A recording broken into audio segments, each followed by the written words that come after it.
While I'm not sure it could ever be 100% since we deal with humans and not raw numbers, I do think that if consistent improvement is shown, then it shows an effective use of the data. And it helps teachers as well as other people involved in the professional learning community show that things are consistently improving, and it gives them a chance to monitor and change things constantly. I also think we should look at student growth over the year, especially if teachers are spiraling in those standards that were not met. Are they starting to slowly get them that they didn't get them earlier in the year?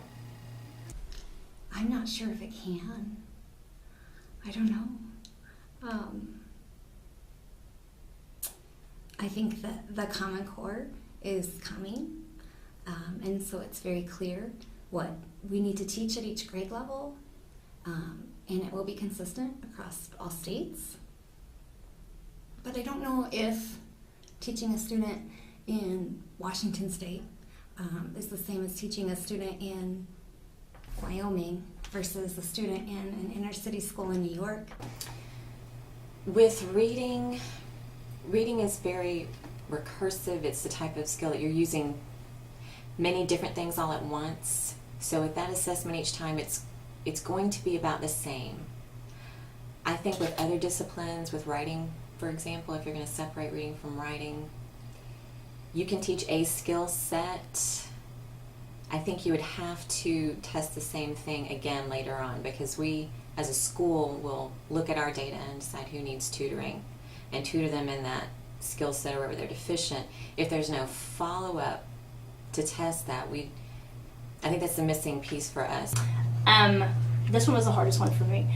This one is follow through. You've got to follow through in order to make sure that, first of all, you're using the data, and secondly, that once you follow through, if you follow through, you're able to reassess those same kids on those same TEKs, whatever the concepts they had missed originally.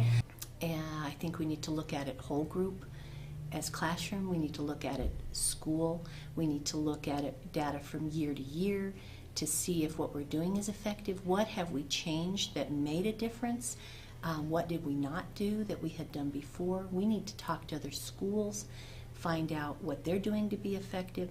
But it is still kind of muddy. It takes that collaborative piece of really looking at, as a campus, where are we missing it, where are we successful, and then also making sure we celebrate those successes with teachers routinely, and the teachers are doing the same thing with their students, so that success builds success and it just becomes a domino effect.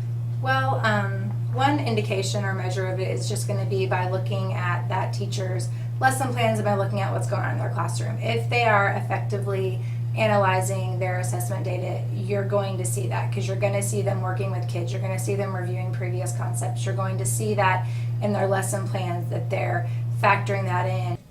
I always think of this as a four-step process. That first, I have to take a look at the data that I have at the start of the school year, identify those strengths and weaknesses, make plans for intervention and also for enrichment to better serve the needs of individual students as well as my classes as a whole.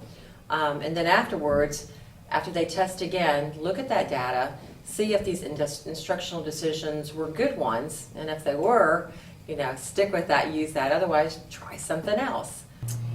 Just checking on how you're planning your lessons so that it meets the needs of each child individually, and knowing for the students that aren't getting the concept, what can you do to reteach and plan and adjust instruction so that they will feel successful. I keep reading this question, and when I think of the assessment data that's important to me, I look at the state assessment and I look at it as it should be the result of what I'm doing in my classroom, not the focus of what I do.